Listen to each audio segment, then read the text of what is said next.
Bonsoir à toutes et à tous et bienvenue pour cette nouvelle émission de Football Club Amateur. Alors cette semaine vous allez voir on va parler de foot mais un petit peu autrement puisqu'il sera dans un premier temps question de tournoi de foot pour les enfants, pour les U11 et c'est Cédric Talon, l'organisateur du challenge Cabiès qui nous en parlera et puis dans un second temps nous aurons deux autres invités qui sont Romain Gabara et Guillaume Thénault qui eux vont participer au 4L Trophy et ils sont des joueurs de foot de l'équipe de futsal de Pauvreville. C'est parti tout de suite. On va commencer donc cette émission, ce Football Club Amateur 24e journée en parlant du challenge Cabiès qui se joue à Albi, donc avec nous ce soir, ou au séquestre plus précisément, avec nous ce soir un des organisateurs, Cédric Talon. Bonsoir Cédric. Bonsoir. On a également autour de la table nos autres invités, Guillaume Thénault et Romain Gabana qui eux vont jouer... Pardon ? Gabara, pardon. Ça c'est la faute à Fred Donat. Il est pas là Fred, mais il fait malgré tout des bêtises. Carton rouge, voilà, carton rouge pour Fred Donat. Donc vous avez la particularité d'être amateur de foot, c'est aussi pour ça que vous êtes là et vous allez donc disputer le 4L Trophy, ça va partir d'ici quelques semaines. C'est ça. Exactement le 18 donc la semaine prochaine. Donc là on a encore un petit peu les mains dans le cambouis, on fait les derniers réglages sur les 4L et puis ça va bientôt partir. Voilà, c'est ça. Allez, on va commencer donc comme promis avec Cédric Talon qui est un des organisateurs du challenge Cabiès. On l'a dit, ça se joue au séquestre, c'est aux portes d'Albi et c'est tout simplement le tournoi référence au niveau futsal chez les jeunes. Alors on n'appelle plus ça les poussins, on appelle ça les U11, mais c'est officiellement le plus grand tournoi de France. Oui, autant par le nombre de participants, puisqu'on a 96 équipes, un nombre record d'équipes, et autant pour le côté élitisme du plateau, on verra les plus gros clubs professionnels de France qui viennent, avec leurs petites pousses, bien sûr. Avec notamment les clubs de Lyon, de Montpellier, qui est vainqueur l'an passé. Vous disiez donc, Cédric, qu'il y avait, on l'a dit, 96 équipes qui sont représentées. Ça va faire combien d'enfants à gérer là sur le week-end ? Donc il y a 8 joueurs par équipe, donc 5 sur le terrain et 3 remplaçants, donc ça fait 8 x 96, ça fait quasiment 800 joueurs qui vont fouler la moquette du parc d'exposition d'Albi le week-end prochain. Alors comment est né ce tournoi en fait et quand surtout ? Alors le tournoi fête sa 20e édition cette année. Il est né comme beaucoup de tournois naissent dans les clubs. Notre club de l'Amigale Le Séquestre n'avait pas de tournoi, voulait en créer un. Les dates habituelles, les 1er mai, 8 mai, etc. étaient largement plus que remplies. Donc le choix a été fait de faire un tournoi au mois de février. Et l'opportunité d'avoir à disposition le parc des expositions d'Albi a fait qu'on a créé un tournoi de foot en salle. Donc notre club est sur la commune du parc des expositions d'Albi, donc on a profité de cette opportunité. Alors ce tournoi a 20 ans, ça va être la 20e édition. Est-ce que vous imaginiez au début que ça allait prendre l'ampleur que c'est en train de prendre, avec quasiment 1000 personnes qui seront là tout le week-end ? Évidemment non, même si moi j'étais pas au tout début, mais les gens l'espéraient un peu, puisque dès la première édition on avait 28 équipes, c'était déjà un tournoi régional, c'était les Fontaines qui l'avaient gagné à l'époque, donc pour un tournoi qui était tout jeune, on sentait que les bases étaient bonnes quand même.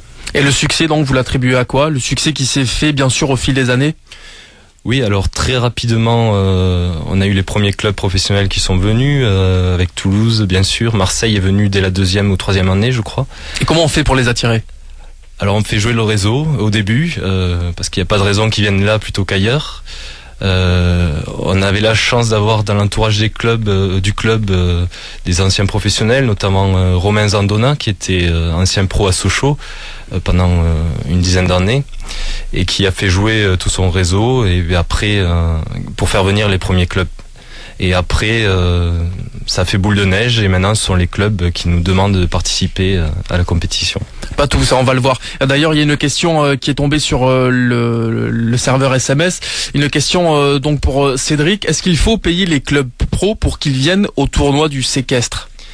Alors là, c'est toujours la même question de la reconnaissance du monde professionnel envers le monde amateur. Donc non, on ne les paye pas, mais par contre, ils sont invités à la charge de l'organisation. Donc on prend en charge leur hébergement, leur déplacement, les repas, les frais d'inscription, voilà. Donc on en parlait tout à l'heure hors micro avec Romain et Guillaume, on trouvait ça un petit peu, pas choquant, mais pas loin que ce soit en fait les clubs pro qui soient pris en charge par l'organisation du tournoi. Guillaume peut-être. Oui, c'est. Moi, je trouve que c'est pas normal qu'on doive payer un club professionnel pour faire un tournoi de cette envergure-là. Donc après par hasard c'est la prise en charge, on va dire, de l'hébergement et tout ça, donc tant mieux, ça fait vivre la région et leur club, et tant mieux que à la limite ça se passe comme ça aussi, quoi. Oui, bien sûr, mais c'est vrai qu'il y a beaucoup d'autres clubs qui sont beaucoup moins huppés, qui ont beaucoup moins de moyens, mais qui eux payent de leur poche pour venir au tournoi, ou les parents qui payent peut-être. Oui, tout à fait. Maintenant ça fonctionne comme ça, en échange de leur aura. Oui, c'est donnant-donnant, c'est vrai. Oui, un gagnant-gagnant, on dira. Voilà. Parce que tous les joueurs, tous les jeunes joueurs, les U11, les poussins donc qui vont venir disputer ce tournoi, ont dans l'esprit d'aller affronter une équipe pro de Lyon, de Montpellier, de Paris.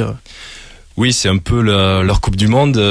Pour avoir un peu de recul là-dessus, on voit que les enfants ne dorment pas la semaine qui précède le tournoi.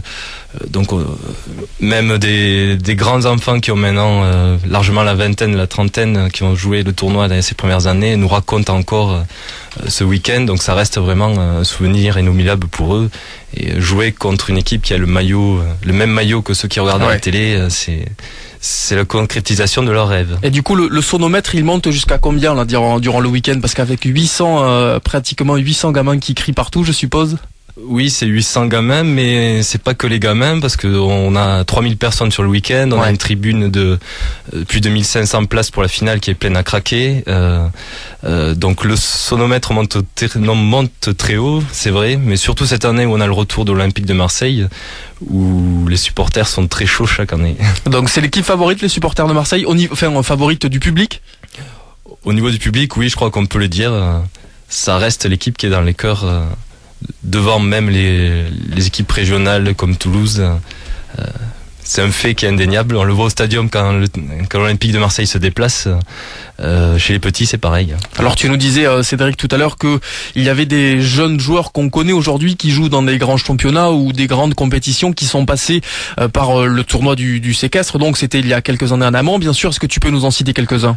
Oui, aujourd'hui on commence à avoir un peu de recul, donc les enfants font le tournoi quand ils ont 10 ans à peu près, donc il faut les laisser grandir après, et donc on a Karim Benzema par exemple qui a remporté le tournoi en, je veux pas dire de bêtises, je crois que c'est en 97, déjà avec l'Olympique Lyonnais. Mathieu Flamini, il a joué avec l'Olympique de Marseille aussi, puis après on a plein de pros moins connus mais qui ont aussi fait le tournoi, comme Rémi Rioux qui est gardien au Auxerre, on a un joueur qui est au Sporting de Lisbonne. Après c'est assez difficile de tout retracer parce qu'on gardait pas à l'époque toutes les archives des noms des joueurs, donc c'est les anciens éducateurs qui nous disent mais vous avez eu tel joueur qui a participé. On le sait après. Vous aussi, vous jouez au futsal en club donc à Pouvreville. Là, on en est où au niveau des résultats? Donc nous, on se place, on va dire, en 7e position, pas très loin des 4-5 premiers. Donc pour l'instant, on n'est pas trop mal. Jeudi, là, on a un match assez important. On joue contre les premiers, il s'appelle Mallorca. Donc voilà, on a un gros match quand même avant la petite césure des vacances. Guillaume, pourquoi le futsal plutôt que le foot classique en herbe? Je suppose que vous venez vous aussi du foot classique, ouais. Exactement. Mais le futsal est en train de prendre un grand essor nationalement. On est en retard encore sur certains pays comme l'Espagne et d'autres pays comme le Brésil qui dominent ce sport-là. C'est bien parce que ça amène d'autres valeurs que le foot traditionnel. Les règles changent quelque peu. D'autres valeurs, c'est-à-dire? C'est plus de respect, plus de voilà, c'est surtout le mot respect dans la pratique. Les fautes, il y a moins de fautes, moins de contacts. Déjà les tacles sont interdits. Exactement. Donc déjà ça c'est mine de rien ça évite pas mal de petits dérapages, donc oui, ça c'est intéressant parce que ça amène ces valeurs là et puis ça permet de découvrir le football à travers une autre pratique, quoi. Du coup beaucoup moins de tension lorsqu'on joue et peut-être un plaisir qui est décuplé finalement. Voilà, et je pense que le futsal en général a de beaux jours devant lui, quoi. Alors Romain, justement, on va parler de l'avenir du futsal. Le foot classique, entre guillemets, on va l'appeler comme ça, à 11 en extérieur, on connaît. Le futsal est en train de se développer. Jusqu'où ça peut aller selon vous? Honnêtement, moi, je connais le futsal vraiment, je l'ai abordé que depuis cette année. Donc c'est vrai que c'est comme disait Guillaume, c'est en plein essor. Après, jusqu'à où ça peut aller, il y a déjà des coupes de France. Donc ça commence à prendre vraiment de l'importance. Après, à dire où ça peut aller, je peux pas vraiment vous dire. Est-ce que ça pourrait supplanter à terme, d'ici 20 ans, peut-être le foot classique? Non, je pense pas honnêtement, parce que c'est le foot classique était là en premier et je pense restera quand même le plus important pour les spectateurs, pour les téléspectateurs, pour tout le monde, je pense. Parce que là, Cédric, tous les interlocuteurs qu'on a nous disent que le futsal, ça a beaucoup d'avantages par rapport au foot classique, notamment en termes de respect, en termes de plaisir de jouer, qui n'existe plus forcément sur certains types de foot. Oui, j'ai l'impression qu'il y a des joueurs qui viennent au futsal parce qu'ils avaient un peu marre des contraintes du foot à 11, notamment celle de jouer les week-ends, dans les intempéries. Ouais. Après, la fédération fait beaucoup pour encourager le futsal. Au niveau des jeunes, je sais que notamment dans le district du Tarn, pour les mois d'hiver, en janvier-février, il n'y a plus aucune compétition en extérieur, mais c'est que des matchs en futsal. Jusqu'aux U17 je crois. Donc les jeunes sont vraiment encouragés à découvrir cette discipline. Et à rentrer à l'intérieur. Guillaume, donc joueur de Pouvorville, quelle qualité il faut pour être un bon joueur de futsal en comparaison à un joueur de foot en extérieur? Je pense que le maître mot en futsal, c'est la technique. Il faut essayer d'être le plus technique possible pour avoir le moins de déchets, parce que c'est un jeu qui va extrêmement vite. C'est des courtes passes, c'est 40 minutes à fond. Il y a moins de temps de récupération que sur le foot à 11. Donc je pense que la qualité première, c'est la technique et qu'il n'y ait pas de déchets dans les passes et dans les contrôles. Et Cédric, toi qui vois donc tous les ans des très jeunes joueurs, des U11, donc des poussins qui viennent disputer le challenge Cabiès au séquestre, est-ce qu'on peut déceler déjà dès cet âge-là des joueurs qui sont au-dessus du lot techniquement? C'est difficile. Techniquement, oui. Après, dire qu'ils feront des grandes carrières, c'est difficile si jeune. Il y a tellement d'aléas qui peuvent arriver d'ici là. L'année dernière, tous les spectateurs se souviennent d'un joueur en particulier qui avait dans l'équipe de Lille et qui était arrivé en finale, qui était vraiment au-dessus du lot. Et c'est vrai que ça fait ressortir les joueurs techniques plus que physiques. Mais oui, des fois, on voit que certains ont quelque chose en plus. Romain, joueur de Pouvorville aussi, ça veut dire que quand on joue au futsal, qu'on soit défenseur, qu'on soit attaquant, il faut de toute façon un petit peu plus de technique que, pour ne pas les citer, par exemple un latéral qui joue en foot à 11.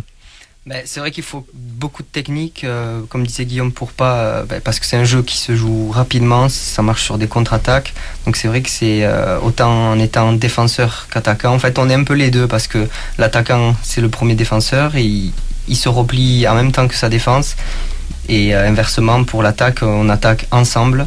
Donc c'est vrai qu'il faut une technique, les défenseurs doivent aussi avoir une technique pas égale aux attaquants, mais une bonne technique. En fait, ça se joue sur un terrain de hand, donc on est amené à jouer partout, aux quatre coins du terrain. C'est ça. Les touches en plus se font au pied sur la ligne, ça se joue rapidement. C'est vraiment, il n'y a pas vraiment de pause. Les changements se font à la volée en plus, comme au hand.